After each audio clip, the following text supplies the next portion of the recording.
Welcome to Crafts and Minis. This is your weekly update about what I was able to do in the hobby. And this is the 11th week of doing a little bit in the hobby every day, doing that hashtag hobby streak challenge, keeping it going, which has been a ton of fun. I think I'm up to like 77 days now. Today might be the 78th, which has been awesome. Thank you so much for checking this video out to see what I was able to do. And I just hope it encourages you to get after your hobby this week a little bit. Just put in a little bit of time. This week, even though I was pretty productive, I didn't have a ton of time in the hobby. I had a lot of other stuff going on like we all do, but it was great to get some of this done. So first things first, yeah, that's a dragon. I'll talk about that at the end. Then in the right-hand corner, you see that Umber Hulk. Now, I paint up an Umber Hulk, you're going to start to learn, when I don't have much time to do anything else, because the way I paint them is super quick.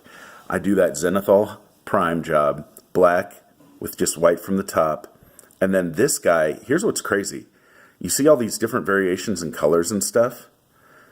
That's what this particular Vallejo wash does, this sepia wash that comes in the 200 milliliter tub. I always say that because I don't know how the one that's sold in the little 18 milliliter bottles works as well. I don't have as much experience even though I own it with that, but this is just one coat of that wash over this particular model that had that Zenithal highlight, darker on the bottom, right? And lighter on top. And look at that. That's super quick. Then I just paint the eyes white, right? The different halves of the eyes white, and then just put on a little Tamiya red clear coat on top of those eyes. And look at that. Paint the base, you're good to go. So that's why I say I do these really quick. It takes, 5 minutes to put that sepia wash over the model. So that's why on some days of the hobby streak, when I don't have time to do anything else, I just do one of those really quick. And I'm glad I have a bunch of them primed up, which has been really nice. Another thing I was able to do this week was do some wolves. Now, these were done especially to count for the Goblin Paint Challenge, where Michael Mordor, the Goblin King, challenges us to do a little bit in the hobby every week as well, which is awesome. And for the first 8 weeks of being part of his Goblin Army Goblin Paint Challenge, you just had to commit to doing 2 miniatures a week. So these count towards that, but they were for my 8th week of doing that. And so now, since I got these done, I've done it for 8 weeks with 2 miniatures a week at least painted. I'm now a Lance Corporal in the Goblin Army, which is a lot of fun, and you can keep advancing in ranks in the Goblin Army. This next set of 8 weeks, we have to paint 3 miniatures a week, which is a nice time. I've challenged myself to paint some converted Earth Elementals, which I'll be excited to show you next week if they get done, which hopefully they do. I've been on a pretty good run lately. But these Metal Wolves, I don't remember what manufacturer they're from. They might be from North Star Miniatures, but I don't remember for sure. They are metal. And they were actually primed, not with that Zenithal priming, unfortunately, because I really like using that. But when I was going through a brown phase of primer, and I'd had them primed for quite a while, and I just wanted to get them done. And so I took that brown base coat, basically, did a heavy dry brush of white all over, then did a black ink wash, and then I just highlighted up with coal black from P3, which I know Ash over at Guerrilla Miniature Games named as one of his top 5 hobby products of the last year, which I totally agree. I love coal black as a highlight for black. It's got that little blue tone in it, which has been a lot of fun. And I just painted their eyes red because, well, that's what I've been doing for monstrous creatures lately. I also got 3 fun character-like models done, which was great. So this Barbarian was a lot of fun. It's a Barbarian from Mark Copplestone. And I can't remember if this was one of the old Grenadier sculpts or if this is still sold now at Nick with North Star, or if you have to go through EM4, the website EM4. But it's a fun old sculpt. I love the Barbarian with the helmet. Like, I just think that's really, really cool. And then I got another miniature done from North Star Miniatures. This is the Sheriff of Nottingham, actually. I think it's their own line. I don't think this is sold anywhere else besides Nick at North Star. And what I like about this is that I used some really shiny inks on this guy. And even though there seems to be a little sheen, that's actually more of a satin-ish sheen from my matte varnish that I was able to do now. It warmed up just a little bit in my area, enough for me to try out a new matte varnish, which I'm so excited. I'm not going to share it yet because I don't want to recommend it if I'm not sure I like it or trust it in the long run. But this is the first group of models. All these were sprayed with that matte varnish. And so far, so good. This could be a game changer because this is actually available all over the place. And it's from a source you might not think of. But when I heard this recommended to try, the person recommending it hadn't actually tried it yet. And I'm like, you know what? I'm going to get it. I'm going to try it. And so far, so good. But give me another week or two to test it out before I really recommend it. Now, this miniature is cool. I love the light blue hair contrast with the purple outfit going on. And this is originally a Lord of the Rings HeroClix miniature that I took the base off, put on a different base. She actually was holding a sword in her hand, so I took the sword off just so I could have a miniature to use as an NPC in D&D and a whole bunch of different situations, This could simply be, a member of some court, or it could be a magic user of some type. But it was a quick paint job, really enjoyed doing it. And just another reminder, right? There are so many websites out there that specialize in HeroClix and sell singles. And sometimes I just go, when I find a new website, I just go through and see what they have. Because that's the other thing. Like, all these different websites have different stock in their HeroClix. So if you have the time, just go through, start searching and seeing what miniatures you can find. I found a ton of great miniatures and great deals by buying HeroClix singles, which has been a lot of fun. The next one I wanted to show you this week is my big old, originally it was a Lava Titan from the movie Hercules from Disney, and I have a video on those toys. But this guy I painted up black so he could be just a huge black pudding because this is a 3-inch or 75 millimeter base. It could be like a sentient tar pit, right?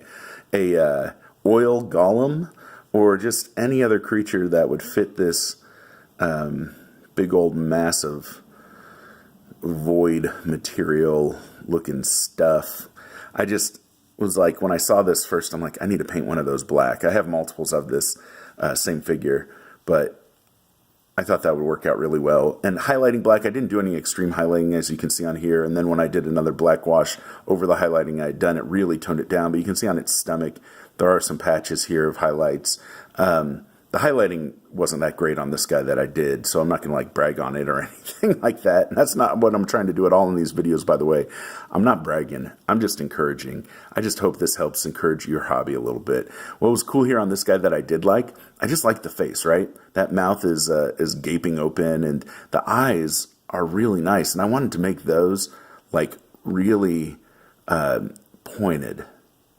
For this big mass of a creature, I wanted it to have these very narrow eyes, and white, of course, against black stood out really well.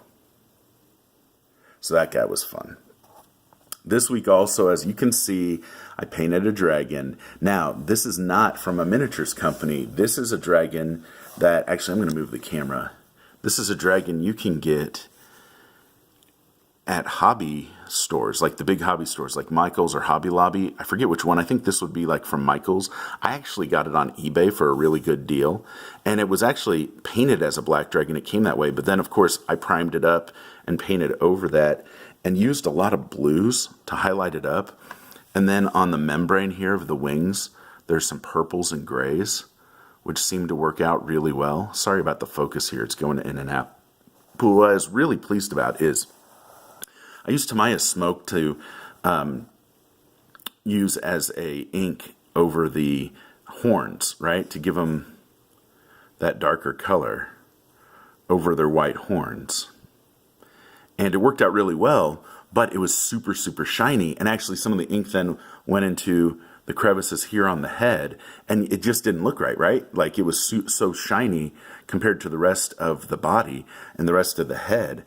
But what I did was I used this new matte spray, and yeah, it has a little satin varnish, but honestly, that's not that much of a satin finish. This is really typical for the matte spray primers that I've used in the past, and Some of this is just the lighting, of course, that I have right now set up, but this is pretty matte. And it's now taken that gloss area because of an ink and turned it into a matte area consistent with the rest of the figure, which I am really pleased by. And he turned out really well. It's nice to have now a big old black dragon to be able to use as a villain in a campaign, which is awesome. This week, too, it was great to, of course, be part of our community. And one of the great things about our community is the giveaways. Different channels do giveaways. I've done a giveaway. And on Twitter, there's some awesome giveaways as well. And I actually won this miniature from the Goblin Squire. The Goblin Squire I met on Twitter, entered into a contest, and won this skeleton. And I'm really, really pleased. Like, that was so fun to be drawn to win the skeleton. You can see the basing is really nice. And it was shipped to the United States from the United Kingdom, which is incredible. And I wanted to give a big old thank you to the Goblin Squire for drawing my name and actually sending the miniature. And it worked out really well. Came perfect. And yeah, just very, very grateful. You know, someday I'll do another giveaway. I know it was so fun to do that. And now that the channel's over like 230 subscribers, that's crazy. I don't know what to do with that. I just am so grateful. And, you know, we'll have to choose a milestone of when to do another giveaway of some type. And I've been collecting some things actually for a giveaway that I'm really excited about. So that'll be a lot of fun. But this week, I just wanted to show you all I was able to do. Hopefully these weekly updates encourage you to just stay engaged in the hobby, right? This week, I didn't have a ton of time to paint stuff, but I still got some time in. And it was a lot of fun just to complete some projects. I'd had a lot of these miniatures just primed and sitting there for a long time, and it's awesome to be able to break one out. I've really liked trying to now include a bigger miniature in the weekly goals, right? And the weekly stuff I'm trying to do, and like the dragon this week. So we'll see what I get this week done. I might have a little more time today to paint, so we'll see. But I just appreciate you coming by. I love all the comments and the interactions. They're great. Thank you for the subscriptions. I'm just so excited more people are finding the channel just because I love to share different ways to get after this hobby, whether it be painting, converting, building terrain. It's just awesome. And I just really appreciate you stopping by. So this week, go get after your hobby.